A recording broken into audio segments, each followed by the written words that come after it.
Assalamualaikum warahmatullahi wabarakatuh. Baiklah, kita lanjutkan terjemah Al-Quran. Sekarang kita membacakan terjemah Al-Quran surat Al-Imran ayat yang ketiga, juz yang ketiga, dimulai dari ayat ke-51. Sesungguhnya Allah itu Tuhanku dan Tuhanmu, karena itu sembahlah Dia. Inilah jalan yang lurus.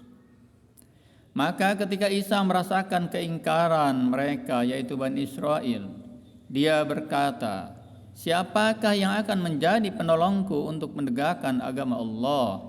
Para Hawariyun, yaitu sahabat setianya, pun menjawab, "Kamilah penolong agama Allah. Kami beriman pada Allah dan saksikanlah bahwa kami adalah orang-orang Muslim. Ya Tuhan kami telah beriman kepada apa yang Kau turunkan dan kami telah mengikuti Rasul. Karena itu, tetapkanlah kami bersama golongan orang-orang yang memberikan kesaksian." Dan mereka orang-orang kafir membuat tipu daya, maka Allah pun membalas tipu daya mereka, dan Allah sebaik-baik pembalas tipu daya. Wa makarallahu wa makaru wa makarallahu wallahu khairul makirin. Ingatlah ketika Allah Subhanahu wa taala berfirman, "Wahai Isa, aku mengambilmu dan mengangkatmu kepadaku, serta menyucikanmu dari orang-orang yang kafir, dan menjadikan orang-orang yang mengikutimu di atas orang-orang yang kafir, sehingga hari kiamat. Kemudian kepadaku engkau kembali, lalu aku beri keputusan tentang apa yang kamu perselisihkan. Maka adapun orang-orang yang kafir, maka akan aku azab mereka dengan azab yang sangat keras di dunia dan di akhirat, sedangkan mereka tidak memperoleh penolong.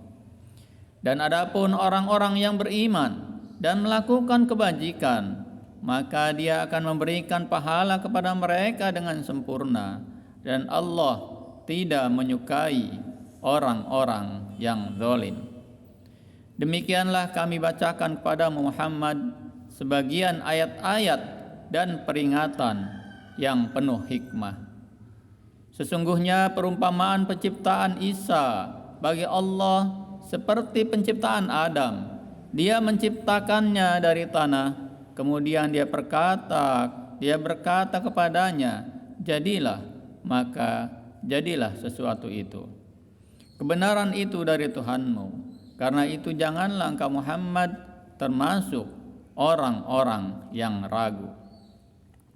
Siapa yang membantahmu dalam hal ini setelah engkau memperoleh ilmu, katakanlah Muhammad, marilah kita panggil anak-anak kami dan anak-anak kamu, istri-istri kami dan istri-istrimu, kami sendiri dan kamu juga.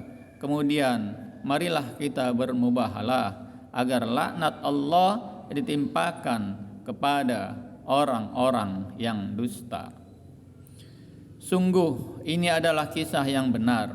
Tidak ada Tuhan selain Allah, dan sungguh Allah Maha Perkasa lagi Maha Bijaksana. Kemudian jika mereka berpaling, maka ketahuilah bahwa Allah Maha mengetahui orang-orang yang berbuat kerusakan. Katakanlah Muhammad, wahai ahli kitab, marilah kita menuju kepada satu kalimat, yaitu pegangan yang sama antara kami dan kamu, bahwa kita tidak menyembah selain Allah dan kita tidak mempersekutukannya dengan sesuatu pun, dan bahwa kita tidak menjadikan satu sama yang lain Tuhan-Tuhan selain Allah. Jika mereka berpaling, maka katakanlah kepada mereka, saksikanlah bahwa kami adalah orang-orang Muslim. Wahai ahli kitab, mengapa kamu berbantah-bantahan tentang Ibrahim, padahal Taurat dan Injil diturunkan setelah dia, Ibrahim alaihissalam? Apakah kamu tidak mengerti? Begitulah kamu, kamu berbantah-bantahan tentang apa yang kamu tidak ketahui. Tetapi mengapa kamu berbantah-bantahan juga tentang apa yang tidak kamu ketahui? Allah mengetahui, sedangkan kamu tidak mengetahui apapun. Ibrahim bukanlah seorang Yahudi dan bukan pula seorang Nasrani, tetapi dia adalah seorang yang lurus, Muslim, dan dia tidaklah termasuk orang-orang yang musyrik. Orang-orang yang paling dekat kepada Ibrahim ialah orang yang mengikutinya, dan Nabi ini, Nabi Muhammad SAW, dan orang-orang yang beriman. Allah adalah pelindung orang-orang yang beriman. Segolongan ahli kitab ingin menyesatkan kamu, padahal sesungguhnya mereka tidak menyesatkan, melainkan diri mereka sendiri, tetapi mereka tidak menyadarinya. Wahai ahli kitab, mengapa kamu mengingkari ayat-ayat Allah, padahal kamu mengetahui kebenarannya? Wahai ahli kitab, mengapa kamu mencampur adukan kebenaran dengan kebatilan, dan kamu menyembunyikan kebenaran, padahal kamu mengetahui?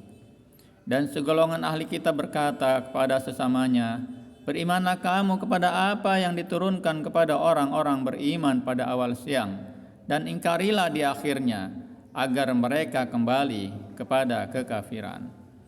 Dan janganlah kamu percaya selain kepada orang yang mengikuti agamamu. Katakanlah Muhammad, sesungguhnya petunjuk itu hanyalah petunjuk Allah. Janganlah kamu percaya bahwa seseorang akan diberi seperti apa yang diberikan kepada kamu, atau bahwa mereka akan menyanggah kamu di hadapan Tuhanmu. Katakanlah Muhammad, sesungguhnya karunia itu di tangan Allah. Dia memberikannya kepada siapa yang Dia kehendaki. Allah Maha Luas dan Maha Mengetahui. Dia menentukan rahmat-Nya kepada siapa yang Dia kehendaki, dan Allah memiliki karunia yang besar. Dan di antara ahli kitab ada yang jika engkau percayakan kepadanya harta yang banyak, niscaya dia mengembalikan kepadamu. Tetapi ada pula di antara mereka yang jika engkau percayakan kepadanya 1 dinar, dia tidak mengembalikannya kepadamu, kecuali jika engkau selalu menagihnya.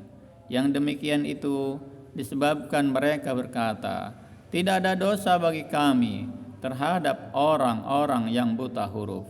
Mereka mengatakan hal yang dusta terhadap Allah, padahal mereka mengetahui. Alhamdulillahirabbil alamin. Demikian terjemah surat Al-Imran ayat 51 sampai dengan 75. Insyaallah kita akan lanjutkan berikutnya. Assalamualaikum warahmatullahi wabarakatuh.